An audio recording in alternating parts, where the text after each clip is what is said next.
Good morning, dear students. Myself Hardik Rathod, lecturer in Mechanical Engineering Department, VPMP Polytechnic, Gandhinagar. Today, we will learn about the subject estimating, costing, and contracting. In 5th SEM Mechanical Engineering, the subject code is 3351905. Today, we will learn about the unit cost estimation in welding. Students, unit number 3 in ECC, cost estimation in welding. The topic we will learn today, that is estimating cost elements for arc welding. So, first of all, I would like to give you about the objective, that after learning this video, you will able to find out the cost elements for arc welding, as well as you can know about the procedure of cost estimation in arc welding. Students, આજના lecture પછી તમે arc વેલ્ડિંગની અંદર કયા કયા cost elements રહેલા છે એ find out કરી શકશો, એઝ વેલ એઝ તમે જે એની પ્રોસિજર છે કોસ્ટ એસ્ટિમેશન વેલ્ડિંગની એ પણ તમે ફાઇન્ડ આઉટ કરી શકશો. So first of all let's check the cost elements first. So first cost element છે that is cost of welding electrodes. Second, labor cost. Third, power cost. Fourth, overhead cost. Fifth, finishing and post welding treatment cost. હવે one by one જો હું તમને કહું તો સૌથી પહેલા આપણે કોસ્ટ ઓફ વેલ્ડિંગ ઇલેક્ટ્રોડ એટલે કે વેલ્ડિંગ કરવા માટે જે ઇલેક્ટ્રોડ્સ યુઝ કરવામાં આવે છે એ ઇલેક્ટ્રોડ્સનો કોસ્ટ ફાઇન્ડ આઉટ કરીશું. એના પછી લેબર કોસ્ટ એટલે કે વેલ્ડિંગ પ્રોસિજર કમ્પ્લીટ કરવા માટે ઇન્ડસ્ટ્રીમાં જે લેબર યુઝ કરવામાં આવે છે એ લેબરના સેલરી અથવા બીજા એલાઉન્સીસ માટે થતો ખર્ચ. થર્ડ ઇઝ પાવર કોસ્ટ, જે ઇલેક્ટ્રિસિટી સપ્લાય આપવામાં આવે છે વેલ્ડિંગ વર્ક્સ કમ્પ્લીટ કરવા માટે એના માટે થતો કોસ્ટ.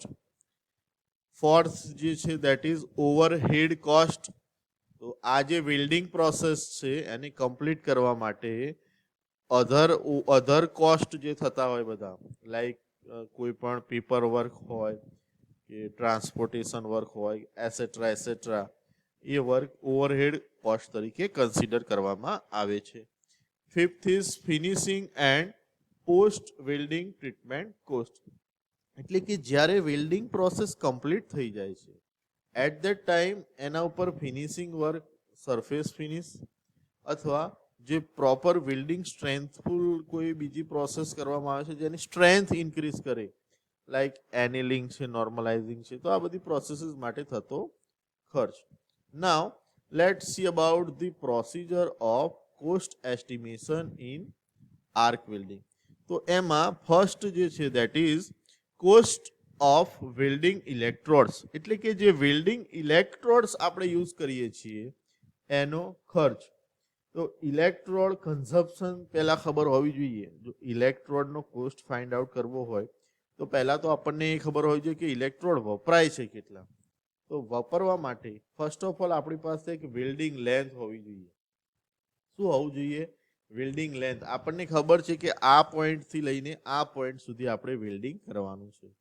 અને બીજું આપણને ખબર હોવી જોઈએ કે 1 મીટર વેલ્ડિંગ કરવા માટે થતો ઇલેક્ટ્રોડનો વપરાશ, એટલે કે 1 મીટર વેલ્ડિંગમાં આટલા ઇલેક્ટ્રોડ વપરાય તો ટોટલ આટલા મીટર વેલ્ડિંગમાં જે ટોટલ ઇલેક્ટ્રોડ કન્ઝમ્પશન છે એ તમને મળી જાય. Okay, after gating the total electrode consumption આપણને 1 મીટર માટે જે ઇલેક્ટ્રોડ યુઝ કરવામાં આવે છે એનો ખર્ચ ખબર હોવી જોઈએ.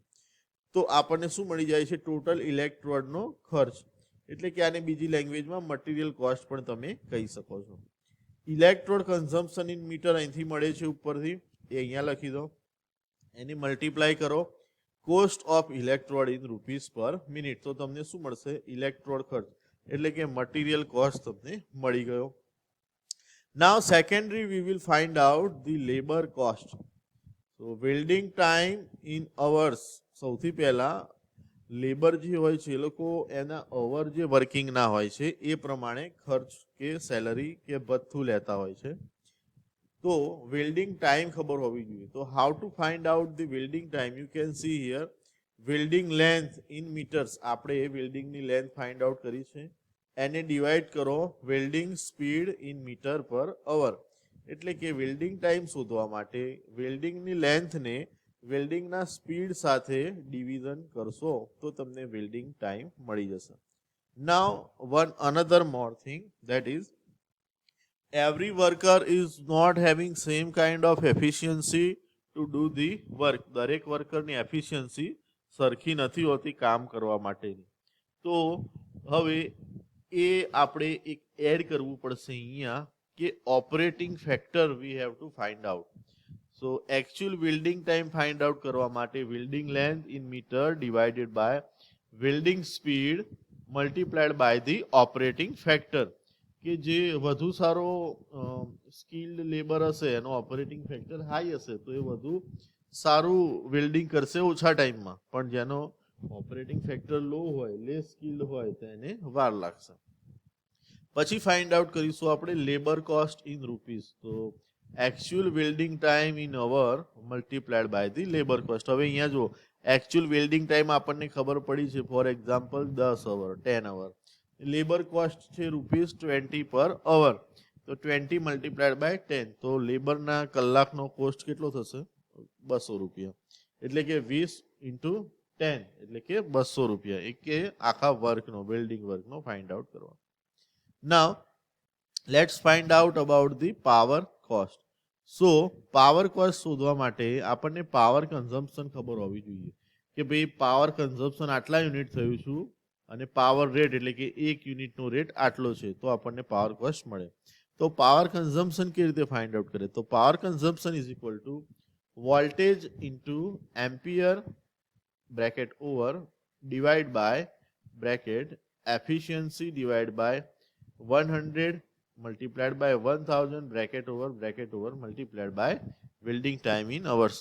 અહીંયા V જે છે વોલ્ટેજ, જે સપ્લાય વોલ્ટેજ હોય છે, I સપ્લાય કરંટ જે આપવામાં આવે છે, એ એફિશિયન્સી છે. આનું આખા બ્રેકેટનું સોલ્યુશન એને મલ્ટીપ્લાય કરવાનું છે વેલ્ડિંગ ટાઈમ, કે જેટલા કલાક વેલ્ડિંગ પ્રોસેસ ચાલે છે, તો તમને મળશે પાવર કોસ્ટ. મતલબ કે આટલા કલાક સુધી આટલા અમાઉન્ટ ઓફ વોલ્ટેજ જાય છે, એમ્પિયર જાય છે, બરાબર. તો એ પાવર કન્ઝમ્પશન મળી ગયો છે અને પાવર રેટ વડે મલ્ટીપ્લાય કરો મળી જશે તમને પાવર કોસ્ટ. ઓકે, ઇઝી છે. Then let's see about the overhead cost. જો મટીરિયલ કોસ્ટ આપણે ફાઇન્ડ આઉટ કરી દીધો છે ઇલેક્ટ્રોડ કોસ્ટથી, લેબર કોસ્ટ આપણે ફાઇન્ડ આઉટ કર્યો છે, અને now we are going to see the overhead cost. એના અંદર ઇનડાયરેક્ટ મટીરિયલ કોસ્ટ. હવે ઇનડાયરેક્ટ મટીરિયલ કોસ્ટ એટલે એવા મટીરિયલ છે કે જે ડાયરેક્ટ રો મટીરિયલથી પ્રોડક્ટ જે છે એ નથી, એના સિવાય લાઈક લુબ્રિકન્ટ્સ છે, કોટન વેસ્ટ છે, એસેટ્રા એવા કોઈ મટીરિયલ બીજા યુઝ કરીએ છીએ કે પ્રોડક્ટને રો મટીરિયલમાંથી બનાવવા માટે. ઇનડાયરેક્ટ લેબર, તો આ એવા લેબર છે કે જે ડાયરેક્ટ પ્રોડક્શન વર્ક સાથે સંકળાયેલા નથી. એ હેલ્પિંગ, સપોઝ ઇન્ડસ્ટ્રીની અંદર લેથ મશીન ઉપર કામ કરે એને ટેકનિશિયન કહેવાય, અને એ લેથ મશીન ઉપર કામ કરવા માટે હેલ્પ કરવા માટે એક માણસ હોય તો એને હેલ્પર કહેવાય. તો એ હેલ્પર જે છે એને કહીશું આપણે indirect labour. Then cost welding, cost of welding fixtures. બીજા જે પણ વેલ્ડિંગ માટે નેસેસરી અરેન્જમેન્ટ કરવી પડે છે, મશીનરીઝ એન્ડ એસેટ્રા, તો એને વેલ્ડિંગનો ખર્ચ કહીશું. એના પછી ડેપ્રિસિએશન, જે એના મૂલ્યમાં ઘટાડો આવે છે, જે વર્થમાં ઘટાડો આવે છે, જે એની વેલ્યુમાં ડિક્રીઝ આવે છે, જેની એફિશિયન્સીમાં ડિક્રીઝ આવે છે due to wear and tear અને એસેટ્રા, તો એના માટે જે ખર્ચ થાય છે that is called as a depreciation. Then plant and maintenance expenses, જે પ્લાન્ટ અને મેન્ટેનન્સના બીજા ખર્ચ હોય એને કહેવાશે. તો આ રીતે જોઈએ તો ઓવરહેડ કોસ્ટની અંદર indirect material, indirect labour, cost of welding fixture, depreciation, plant and maintenance expenses add થાય છે. Now last cost, that is finishing and post welding treatment cost. The labor and material cost for finishing the welded job plus the cost of different post welding treatments are included in this post. હવે આ cost ની અંદર જોઈએ તો જે welding process પતી જાય છે એના પછી જે પોસ્ટ વેલ્ડિંગ ટ્રીટમેન્ટ્સ કરવામાં આવે છે, જેમ કે એને સ્ટ્રેન્થ પ્રોવાઈડ કરવી, એના ઉપર સરફેસ રફનેસ કરવી, તો આ બધી વસ્તુ કરવા માટે જે કોસ્ટ થાય છે એને આપણે પોસ્ટ વેલ્ડિંગ ટ્રીટમેન્ટ કોસ્ટ કહીશું, જે આ કોસ્ટની અંદર એડ થાય. જરૂરિયાત પ્રમાણે જોઈએ તો એનિલિંગ, સ્ટ્રેસ રિલીવિંગ, નોર્મલાઇઝિંગ, આ બધી શું છે, મટીરિયલને સ્ટ્રેન્થ પ્રોવાઈડ કરે. બરાબર. તો મિત્રો આ તો આજનો લેક્ચર. Thank you. નેક્સ્ટ લેક્ચરમાં આપણે એક્ઝામ્પલ વિશે જોઈશું.